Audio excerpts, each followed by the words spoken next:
Para a gente entender a dimensão dessa história, a gente precisa voltar no tempo. Imagina só, começo do século XIV. A Europa, um caos. Peste, guerra, reinos todos fragmentados e instáveis. Mas, ao mesmo tempo, muito, muito ao sul, do outro lado do imenso deserto do Saara, um império de uma sofisticação e de uma riqueza quase inimagináveis florescia na África Ocidental. Esse era o Império do Mali. E não era só um poder regional, não.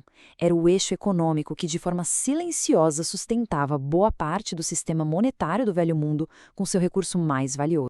E vamos mergulhar nisso agora. Em 1375, lá em Maiorca, um cartógrafo criou o que se tornaria um dos mapas mais importantes da Idade Média, o Atlas Catalão. E bem no meio dele, para o espanto de toda a Europa, tinha uma imagem que mudaria as percepções para sempre. A imagem de um rei negro, dominando a África Ocidental, sentado num trono de ouro e segurando uma pepita de ouro maciço. A imagem era tão forte, sabe, tão inesperada, que ela sozinha redefiniu o mapa mental que os europeus tinham na África. E essa imagem, claro, nos leva à pergunta central que vamos explorar aqui.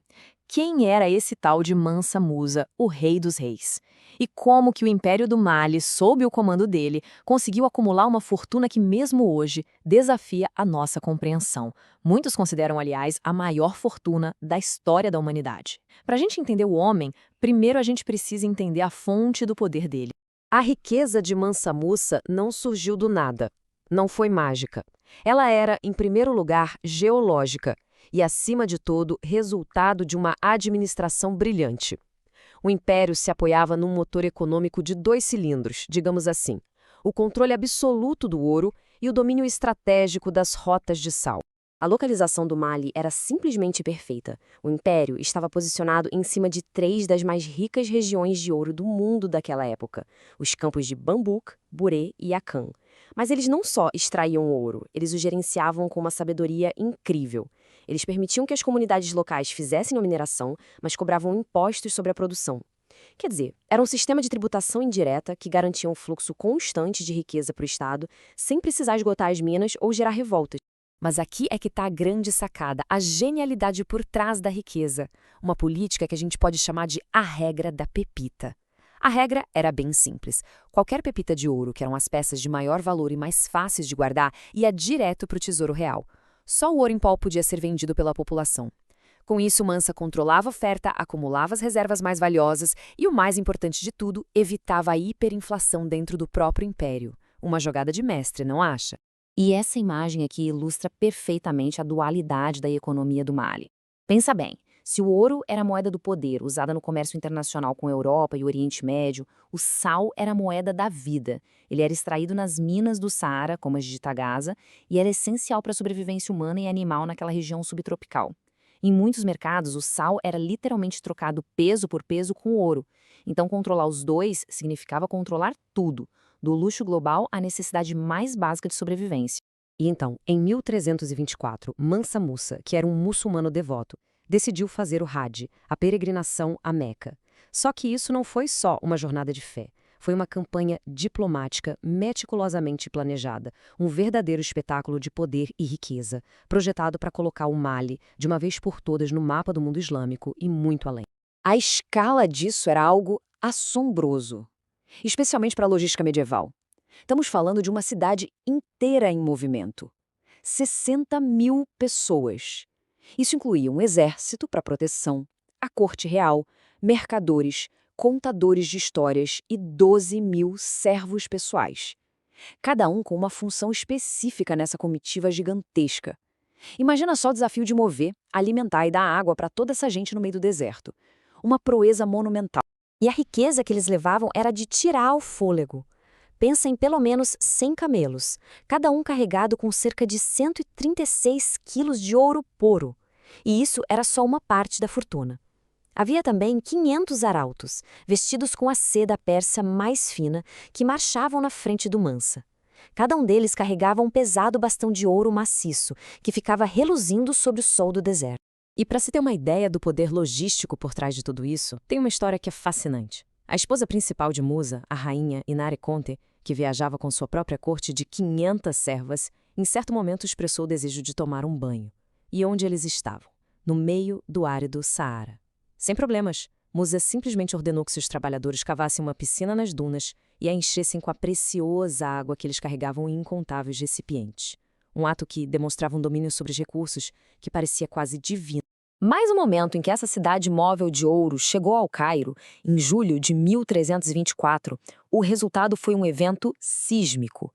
E olha, o Cairo não era uma cidade qualquer, era o coração cultural e econômico do mundo islâmico, governado pelo poderoso sultão mameluco Al-Nasser Muhammad. A chegada de Musa e sua comitiva simplesmente paralisou a metrópole. O primeiro encontro entre os dois monarcas quase virou um incidente diplomático. O protocolo do Cairo era rígido e exigia que Musa beijasse o chão diante do sultão. Mas Musa se via como um soberano de mesmo nível, então ele se recusou.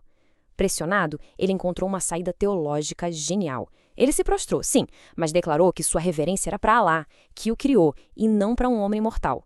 O sultão ficou tão impressionado com a inteligência e a dignidade dele que quebrou o próprio protocolo, se levantou e ofereceu a Musa um lugar de honra ao seu lado. Durante os 3 meses que ficou na cidade, a generosidade de Musa foi lendária. Ele distribuiu tanto ouro para oficiais da corte, para os pobres, para mercadores em troca de qualquer coisa, que ele literalmente inundou o mercado do Cairo. O resultado? Uma desvalorização drástica do metal. Como o gráfico mostra, o valor do ouro despencou. Antes de Musa, um mithqal de ouro valia 25 dirhams de prata. Depois, caiu para menos de 22. Foi um colapso repentino e sem precedentes. E as consequências disso foram duradouras. A inflação de preços e a desvalorização da moeda persistiram no Egito por mais de 12 anos. É a única vez na história registrada que as despesas de viagem de uma única pessoa conseguiram quebrar a economia de uma das maiores potências mundiais da época. Impressionante. Mas a ironia da história não para por aí, não. A viagem de volta foi um desastre. A caravana enfrentou fome, ataques de beduínos e a perda de muitos de seus membros. E o mais surpreendente de tudo, Mansa Musa ficou sem dinheiro. É isso mesmo, o homem mais rico do mundo teve que pegar empréstimos enormes, com juros altíssimos, com os mesmos mercadores do Cairo que ele tinha enriquecido, só para conseguir financiar o caminho de volta para casa. Só que a história não termina em crise. Na verdade, o legado mais duradouro de Mansa Musa começou a ser construído justamente na sua volta. Ele não trouxe de volta apenas dívidas. Ele trouxe capital humano e uma nova e grandiosa visão para o seu império. Durante sua jornada, Musa recrutou o poeta e arquiteto de Granada Abu Ishaq al-Sahili, e juntos eles iniciaram uma verdadeira revolução arquitetônica, misturando o estilo do norte da África com as tradições locais. Al-Sahili trouxe técnicas inovadoras, como o uso de tijolos de barro cozido e as vigas de madeira projetadas, chamadas torum. A obra-prima dele, a mesquita Djinguereber, em Timbuktu, continua de pé até hoje como um símbolo desse novo estilo arquitetônico, o sudano-saheliano. E o ponto crucial é que Musa tinha um plano estratégico. Ele patrocinou a transformação de Timbuktu, que antes era só um entreposto comercial, em uma metrópole intelectual. Ele investiu pesado na compra de livros. Dizem até que o comércio de manuscritos se tornou mais lucrativo que o do ouro. E ele também criou fundações para sustentar estudantes e professores, garantindo que o conhecimento fosse acessível. O resultado foi espetacular. A Universidade de Sankore, que era um complexo de escolas e mesquitas, chegou a abrigar cerca de 25 mil estudantes. Isso numa cidade com aproximadamente 100 mil habitantes. Pensa bem, 1 em cada 4 moradores era um estudante. Era um ecossistema de conhecimento que rivalizava e, em muitos casos, até superava os centros de aprendizado mais famosos de outras partes do mundo. E assim, a gente volta para a imagem inicial, lá do Atlas catalão. O homem segurando a pepita de ouro agora ganha um novo significado, né? O ouro não era o fim, era o meio.